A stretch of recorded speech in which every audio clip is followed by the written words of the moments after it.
Hey, thanks for joining me for this DM tips video for Xaryxis Part 2. This is chapters 4, 5, and 6, for which the characters should be 6th level. If you are a player, there'll be spoilers here, so please play the adventure and then come back and let us know how it went. Any page references I have will be to the hardcover.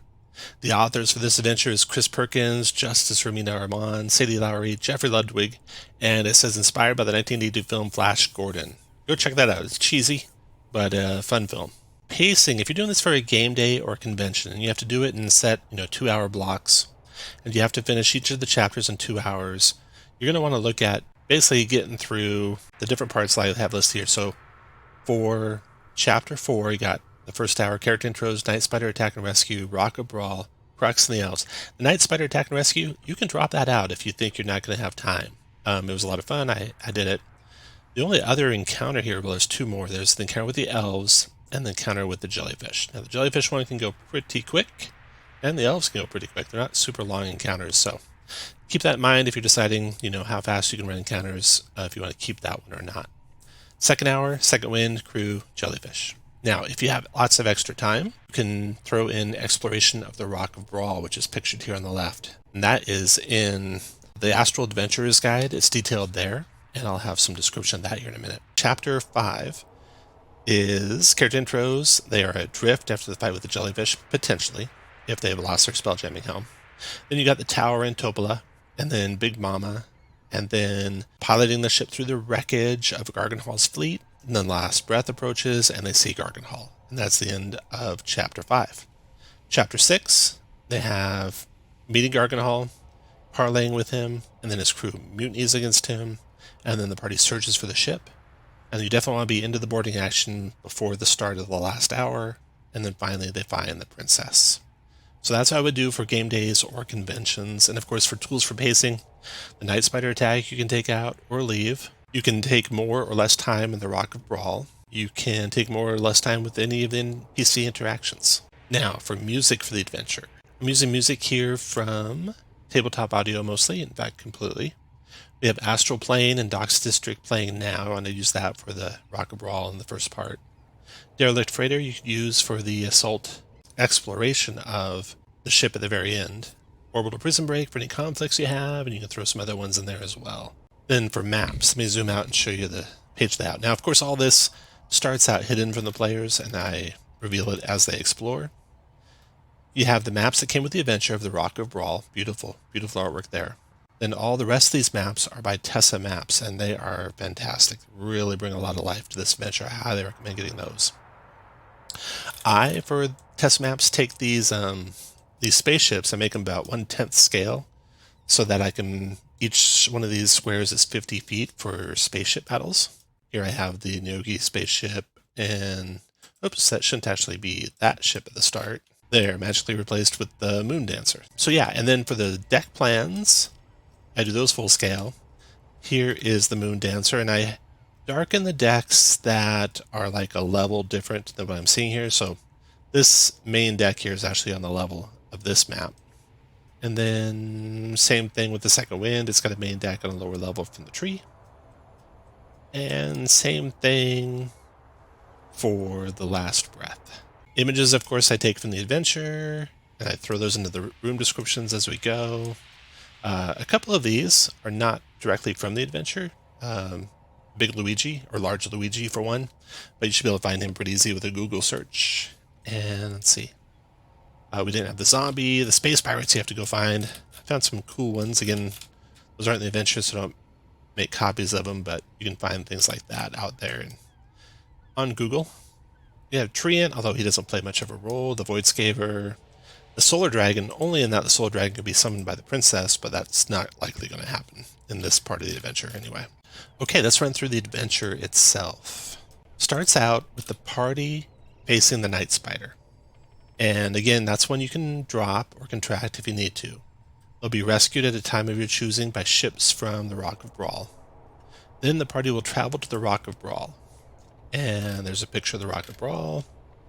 And then they'll part ways with Captain Sartell, who will tell them to look for Krux.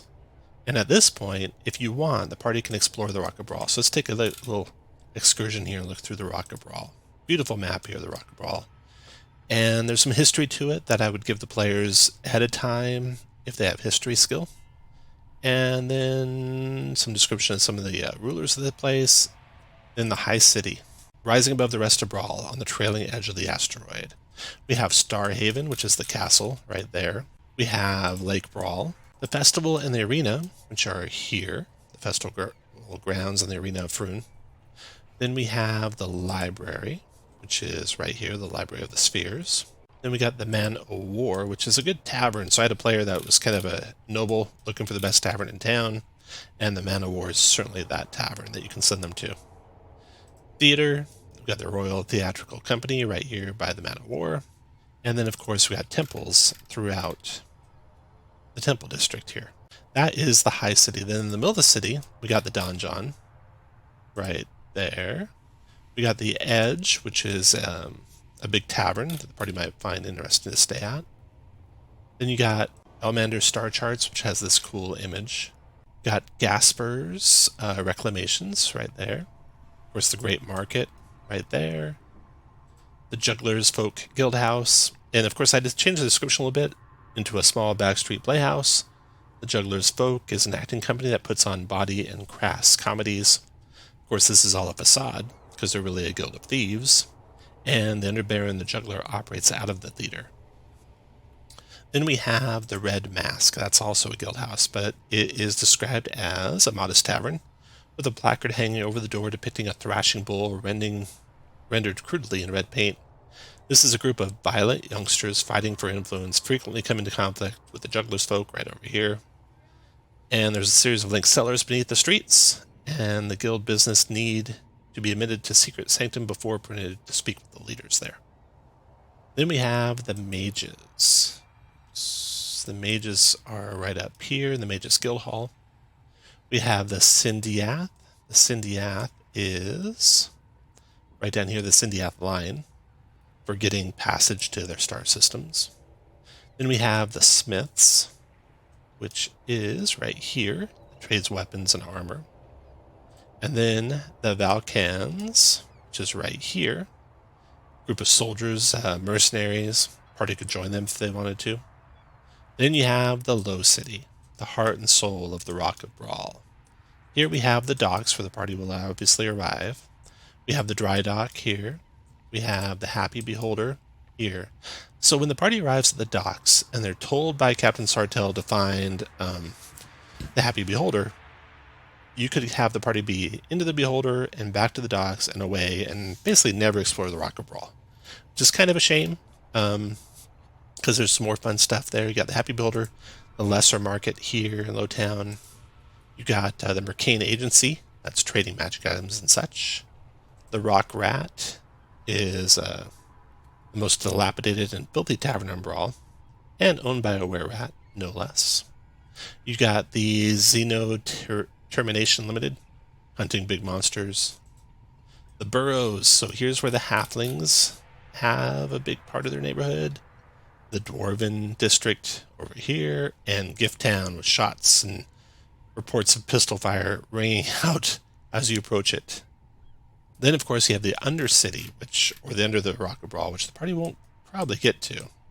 But it's got the Citadel, the fields, the naval base, the prisoners, and the big veins. So there's the Rock of Bral. So you can have the party go start exploring the Rock of Bral, have them take as much time as they want to take while they're in the Rock of Bral, and then have someone remind them that, hey, you guys are being looked for by agents of the Xaryxian Empire. You better go and find your contact and try and get out of here. So the party goes to find Krux in the Happy Beholder Tavern. Then they leave there. The elves attack them. They finish off the elves. They get to the ship. They're introduced to the ship's crew, which includes Feladra and Flinch and Starbow. And Feladra, she wants money to give the ship back over to Krux. And the party can negotiate that and try and get away with spending less money, or just take it over. In which case they will be, she will try and run and grab law enforcement. Hopefully the party's gone before that happens, though. So when they leave the Rock of Bral with Krux, Krux can tell them his plan, and that is basically that he thinks that they should go to Doomspace, and there is a coalition being put together there that can fight against the Xaryxian Empire. So if the party agrees to that, they start traveling that direction. Now they're being chased by this jellyfish, and that has Stain on it, who dimensions doors onto their ship and tries to take them out. Now, he went down really fast when I ran him. Unfortunately, I don't know. I mean, it's just hard to have a single individual take on a whole group of characters and last long, especially any dimension doors in there. I would definitely make that dimension door like extra initiative, and have initiative rolled normally once he's arrived, so he has a chance. Might even give him a legendary resistance and legendary action, just to last a round or two. Then, when they defeat him and the aesthetic, now the aesthetic fight was pretty good. That aesthetic's pretty tough. So the fact that Stain goes down fast, maybe not a big deal. And now the party will finish this fight, and that'll be the end of part 1. Of course, I added some more treasure. None of this appears in the adventure. Just more treasure I add for my players. And that's the end of chapter 4. Now, chapter 5 starts with the party basically possibly being adrift. If the aesthetic was able to destroy their spelljamming helm, or disable it at least, then they may be adrift.